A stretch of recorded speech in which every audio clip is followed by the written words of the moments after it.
All right, welcome to the Denver Erlang and Elixir meetup. If you're joining on YouTube, this is for Monday, January 8th, 2024, the first meetup of the new year. The meetup tonight is sponsored by Praxio.io, which provides security for Elixir apps. The GitHub integration is live now. So if you're using GitHub, go check that out, please. Thank you. So the main speaker tonight, Jake, is going to be talking about building and testing Elixir containers with GitHub Actions. Really important for a lot of things in software development. So I'm very excited about this talk. I'm going to stop sharing my screen.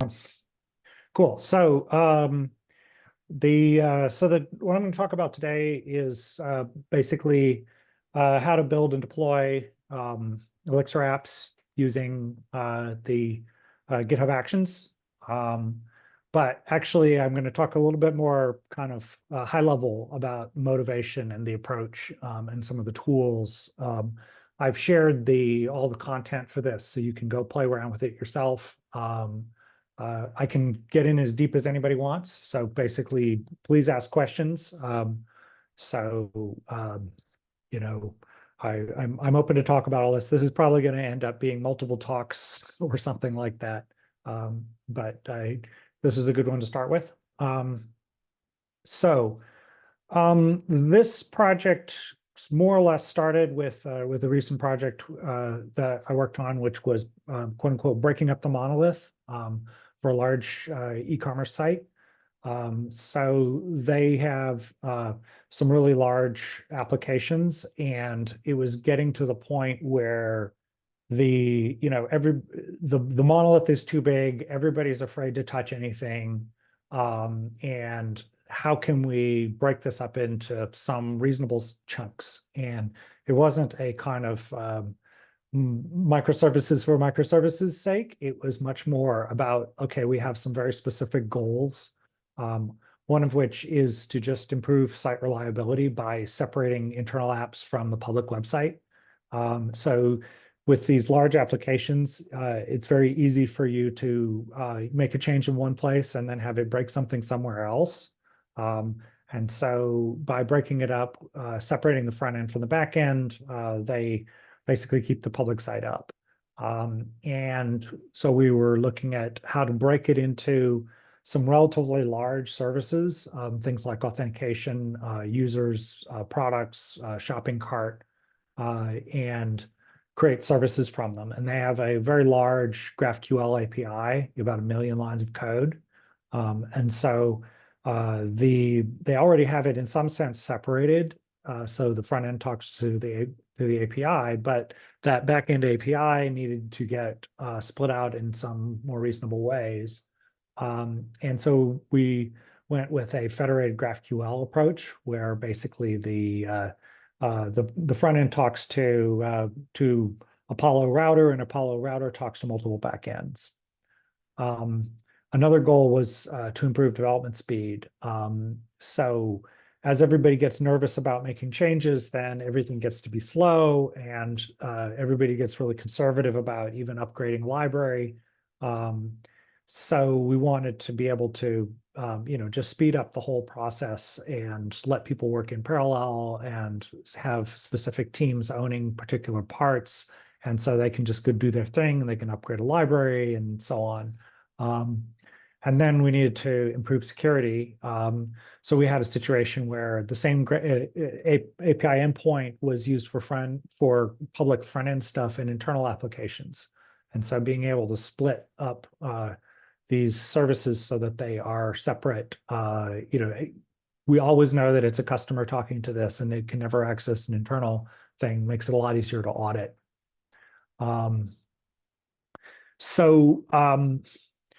If you're going to do microservices, there are certain things that are kind of nice to have in regular apps, but become really critical. So you need to have automated testing so that you feel confident that everything's going to work. And that you can deploy one part of the app without breaking something else, and be incremental about it. So basically deploy a new release of something, and everything else goes along fine. And then you need to have just a really pretty much bulletproof deployment process. So being able to have fast, easy, and reliable deployments and rollbacks and everything's standard, and having good health checks and things like that. And then a deployment process that will work with multiple components. So, if you just have one app, then it's not too bad. But what if you have a dozen? You got to have some sort of way of working with these things that's not going to get you in trouble. And then adding in observability to the system so that you can see what's really going on. You don't have these sort of weird, like, it's not working and we don't know why kind of situations. So adding in a bunch of the sort of observability tools like tracing and metrics and stuff like that. So what we ended up with was specifically a system that allows us to build and test images. So we can test the public API, and from security reasons, we wanted to be able to update the base images, then deploy them and be able to test, make sure that they're working. So specifically, if there's a security bug, we want to be able to update things as quickly as possible. And that wasn't really possible. They also were basically running their CI as, Ubuntu checkout run, the same as it would be on your local machine. And that means that if we updated the OS, we weren't actually testing whether or not it worked on the new OS version. So being able to do testing that way was important. The build process was quite slow. The Ruby on Rails app if you ran the unit tests on your local machine, it would take 4 hours. Through some parallelization, that was brought down to about 25 minutes. The Elixir stuff was better, but still slow. There's a lot of kind of building things when they didn't have to be built and so on. So improving the build process was important. And then getting in some quality tools. There are a lot of quality and security tools that we can run. Things like Dialyzer and Credo and other things like that. And trying to integrate those tools with the UI as part of the development process. So if I create a PR, then I want to be able to see the feedback for the code that I've made changes to showing up as pull request comments, and then I can deal with those. And that lets people, the developer works on it before they hand it off for manual review. We get a lot less sort of random stuff that people have to look at in the reviews. And then supporting the dev and QA processes for multiple services, running in local or review environments, and then the security workflows around, the CV is discovered in the running image. How do we get that deployed as quickly as possible? So some challenges we had here, fundamentally, I started out looking at this, big GraphQL API, and I'm like, oh, it's got 26 Elixir applications running under it. We can it should be easy to break up. No, not really that easy to break up. And the biggest issue was just the huge GraphQL schema and trying to untangle everything. And then, a second problem fundamental to this is how do we manage schema updates across, multiple components? Configuration of the applications was a big issue, particularly around secret management. And then code ownership is a big issue in any kind of a large code base. You have things that nobody has touched in years, and nobody really wants to take ownership of it. Theoretically, we'd like to say, oh, well, this team is owning users or something like that, but it's really kind of hard to do. So building the workflows around the ownership is important. So here's some examples that I have shared. Basically here, it's a complete, Phoenix, brand new Phoenix application 1.7 with the CI/CD stuff and a few other things to, integrate with things like tracing and logging and so on. And then it's got a complete Terraform setup to build and deploy for AWS ECS. Works pretty similarly with Kubernetes. This is just a little sort of more self-contained and easier for people to get started with. And the Absinthe federation example is showing how to do the federation where you've got the Apollo router sitting in front of one or more backend APIs. So in terms of like what we're really trying to do here is try to get better at testing for the whole application. And normally you sort of start out with a kind of, okay, we got unit tests and we've got integration tests, but there's a lot more levels to this, particularly when you get into microservices. So the bigger goals are basically like, let's never break production. Let's be able to improve quality and support change. When everybody is being super nervous about making changes, you need two sign-offs on every PR. How do you actually run the code quality scan and fix anything? If you've got 1,000 changes or something like that, or how do I take this huge API and carve up pieces and still make people feel comfortable that it's going to work? We're also trying to improve speed for developers. Slow tests are wasting developer time, and if you push the button and it's going to take forever, you're going to go do something else. Whereas if it's very, very quick, you can just look at it, it'll work. And slow tests can be the cause of production outages. If it takes you 30 minutes to deploy, and you need to make a code change, and then that didn't work, you need to make another code change, well, your outage was 30 minutes or 60 minutes or 90 minutes. Whereas if it's 2 minutes, then you're a lot happier. And we also want to just fail fast, give feedback as early as possible, get things integrated with the editor, get things integrated with the CI, and give people the ability to iterate quickly. So there's a kind of hierarchy of tests. It's not just sort of unit tests and the production in integration tests.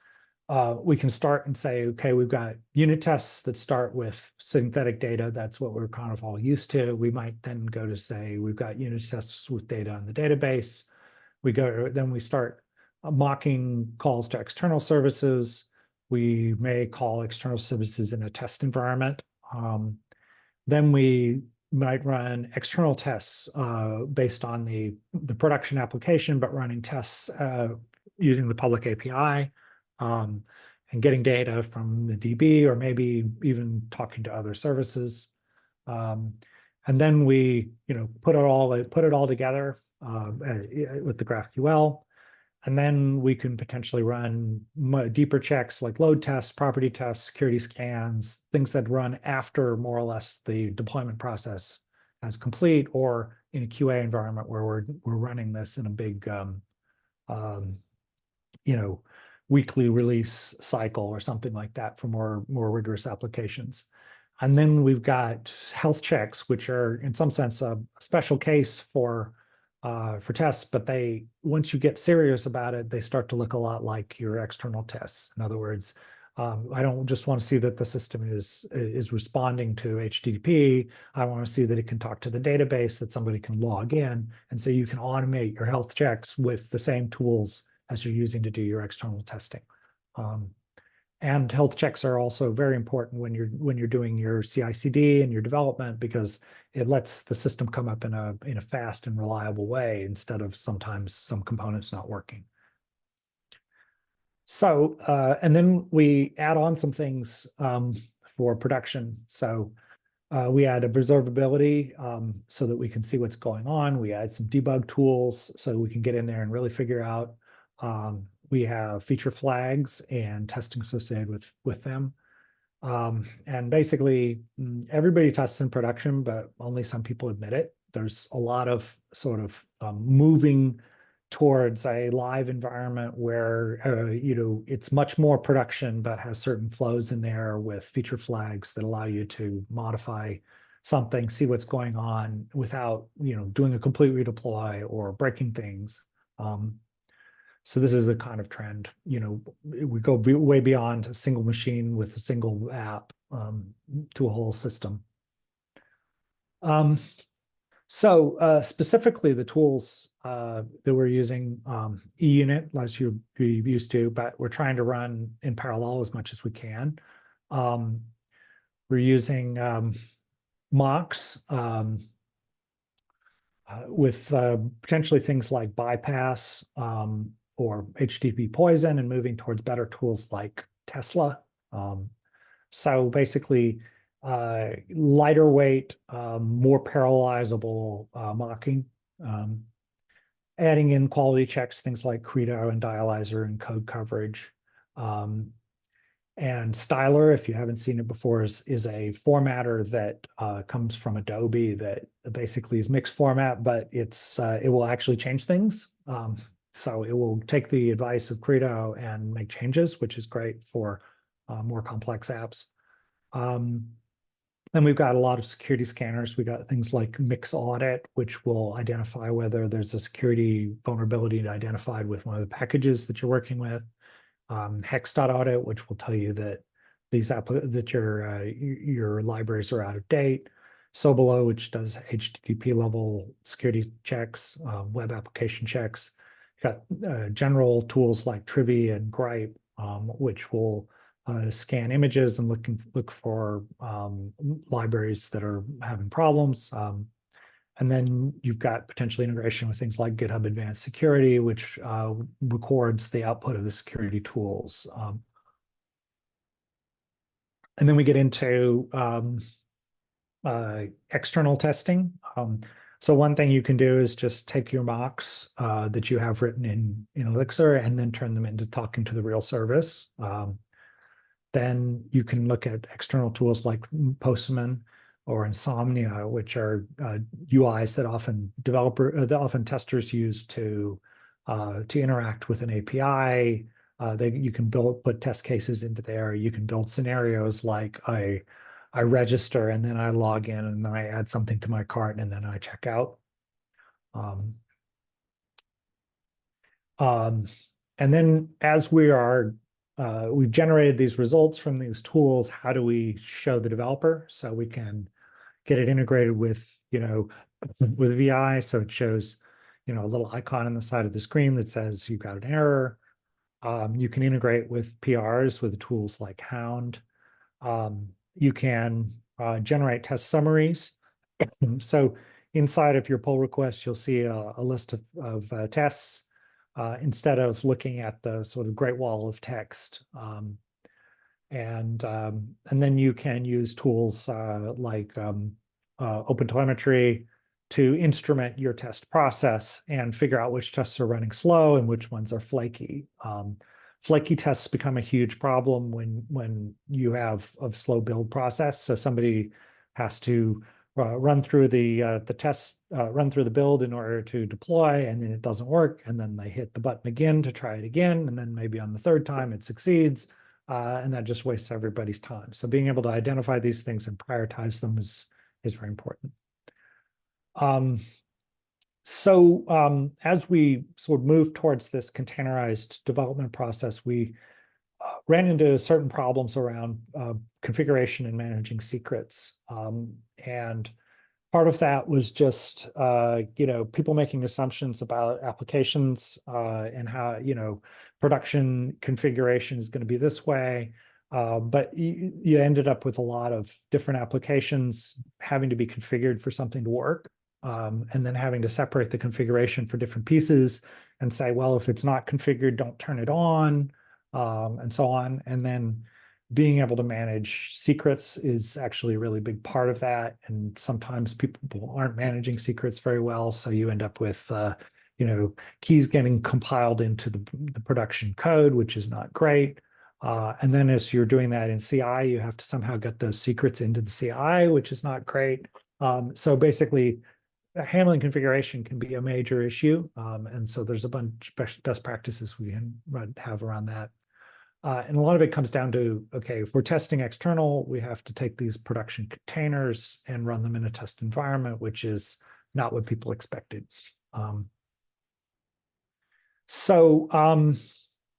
One of the things we're doing is just building containers better. If you naively build your Docker image, you just build it and run the thing that's got the tests in it. It's huge, and then you're like, okay, next step is to start splitting it into a build environment and a production environment with multi-stage.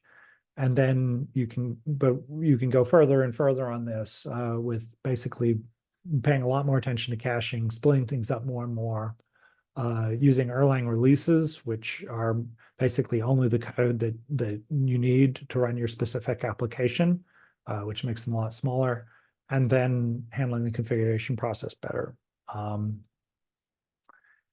And then we've got, I'll call it containerized testing, which actually means at least 3 different things. So the first part would be building and testing in containers. So instead of building on your local machine and then deploying it, or maybe building in CI and then building a container from that, you actually run your tests inside of containers. And that has the benefits of making the development environment more consistent, easier to set up for people, more repeatable. But it also, if you're developing CI, you do a lot of sort of poke it, let it run a while, have it fail, repeat over and over again. And if you can just basically run everything in containers on your local machine, it saves a tremendous amount of time with that. The next point is called containerized testing, where you, or sometimes test containers, where you basically run all of your backend services inside of containers. So you run your database in a container, you run Redis, you run Kafka. And there's kind of 2 ways to do this. One is where you're running something like Docker Compose that brings up everything. And the other is something called test containers, where you run unit tests and they spin up containers as part of the testing process. We're doing the first part of that. And then the third of it is creating app containers. So basically build the production container, run tests against it, and do API tests, and then run coordinated testing across multiple microservices. So this is an example of the system running for Phoenix. And so you can see here, it's heavily parallelized. It's got, in the first step, it will build a test image and a prod image. It's actually building 2 prod images. So it's building one right now that is Debian and another one that's distroless. But the more interesting way of using this is to build, let's just say, the old version of Debian and the new version of Debian, or whatever it is that you want to do in terms of your base image update. You can run them both and then switch very easily back and forth. It's building images for OpenTelemetry and for Newman, which is the runner for Postman. And then it goes and runs the unit tests. So this is your normal mixed test. It runs Dialyzer, which is often the slowest part of the whole thing. So we actually split running Dialyzer into 2 parts. One where we run Dialyzer against the libraries, and then when we run it against the code. So that speeds it up to the point where it's mostly usable. Then we run a security scan against the code. So that would be looking for, things like JavaScript, your packages.js, and it will find problems with that, or maybe with your mix libraries. Then we run security scan against the production image. So this is running against the OS image and finding problems with libraries there. Then we run external API tests. So that in the Phoenix one, it's mostly just doing a smoke test. It does a kind of curl against the public API endpoint and make sure that it works. In the absent one, it does more tests against the GraphQL API. Then basically, if all that stuff succeeds, then we'll let it go to deploy to AWS. So we've got basically, we're using the GitHub container registry. So everything first deploys to container registry, then it runs the tests against that, and then when it works, it pushes it to AWS container registry, and then it deploys to ECS, and then The last step in it is tagging the images as latest. So we normally deploy using a specific Git hash. So every release can be rolled forward and back. But for development, we would like to say, okay, let me pull the latest version of XYZ service. So I'm tagging things with latest. I could also be tagging them with, QA or whatever environment that I'm in. So I can say, what are all of the consistent packages that have been released to a particular environment. Then you can see we're generating test results in the UI, so we can see that kind of stuff. We could also look at some other stuff like the GitHub Advanced Security.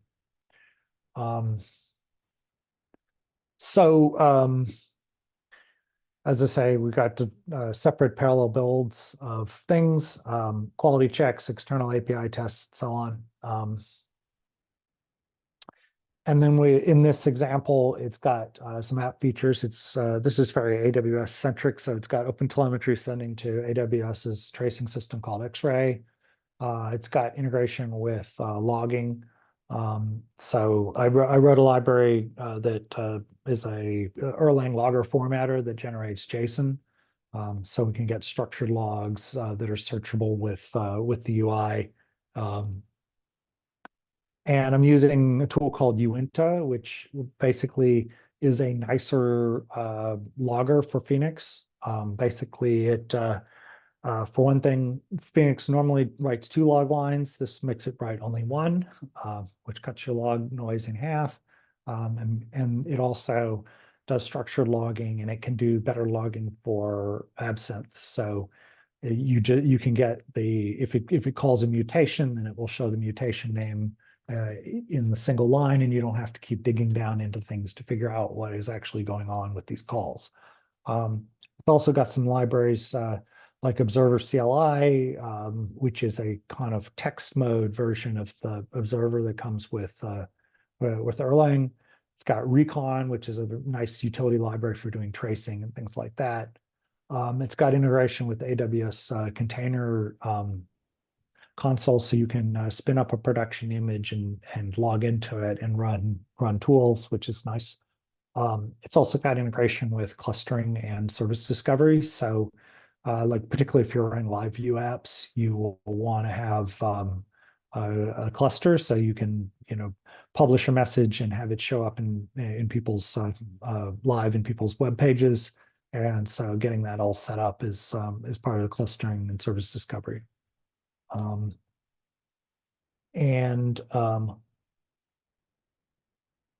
So then we also have some more things that work with dev and QA.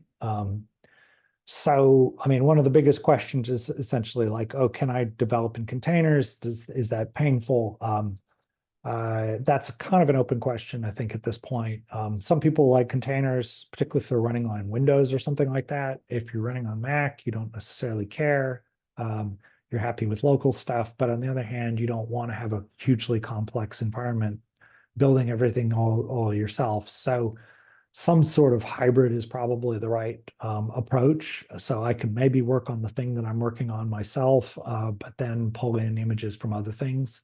One of the things that we're working on is basically call it Kubernetes everywhere, because we have separate environments for dev, staging, and production. Production is Kubernetes, but the other environments are not. So does it make sense to try and run everything inside of Kubernetes for consistency? Probably, but that's got quite a bit of overhead associated with it. As I was saying, we can put our images in GHCR and get them back out again. So nobody has to be building everything all the time. We can create review environments, which means basically we can take a PR and turn it into a URL that people can go and look at. And the trend, I guess, is towards development in the cloud with some things like the GitHub support for running containers. Some other things, where